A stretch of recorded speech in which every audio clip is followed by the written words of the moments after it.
Making this video today to see to say how the FBI is pretty much human trafficking the population through the prison industrial complex, and people are being implanted without their knowledge or consent with non-consensual neural implants.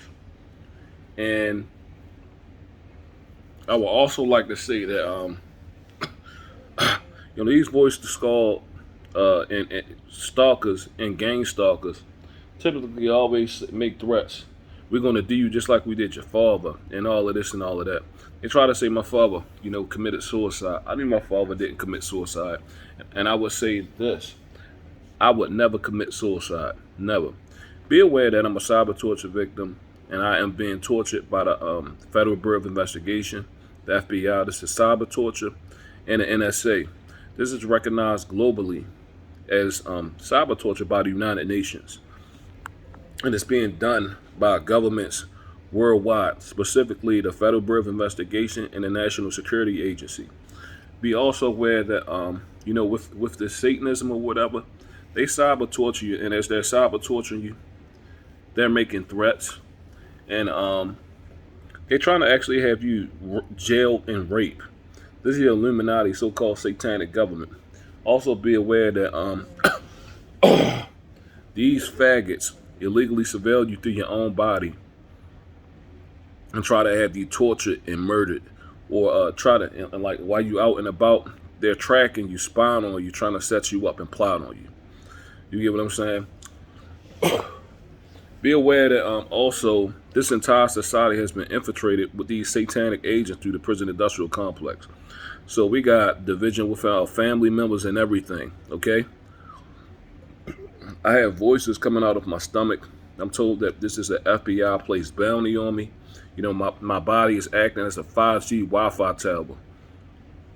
So watch the videos that I have with voices coming out of my stomach, and I'm being cyber tortured by the Federal Bureau of Investigation and the National Security Agency.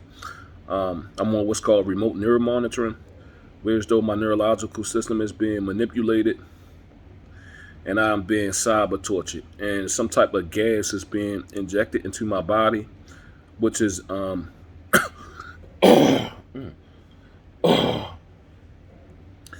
filling my body with acid. This is nanotechnology and some kind of artificial intelligence being used on me without consent, no due process, no rule of law, nothing. And this is happening in 2021 here in America. And be aware also that the Federal Bureau of Investigation pay these gangstalking snitches from the community to pretty much commit genocide, going around torturing people and murdering them. And my gang stalkers are from Baltimore City Detention Center. That's the jail that they illegally implanted me with a non-consensual neural implant in 2006. So what they're doing is running psychological operations on people, organized crime, then trying to pretty much set people up to be murdered. Mental slavery. They playing with people's minds, trying to get them to react in violence. If that don't work, they cyber torture you, put a bounty on you, and try to have you murdered. Be advised that this is the Federal Bureau of Investigation and the NSA. These are all governments that are operating like fucking criminals or crooks, because that's exactly what they are. And they targeting law-abiding citizens, torturing them, trying to have them jailed, kidnapped, murdered, and they covering this shit up. FBI infiltrated everything, including our families, through the prison industrial complex. They take their little agents and put them in certain parts of societies and give them high-ranking positions to continue their so-called Illuminati, Satanism, and fucking organized crime.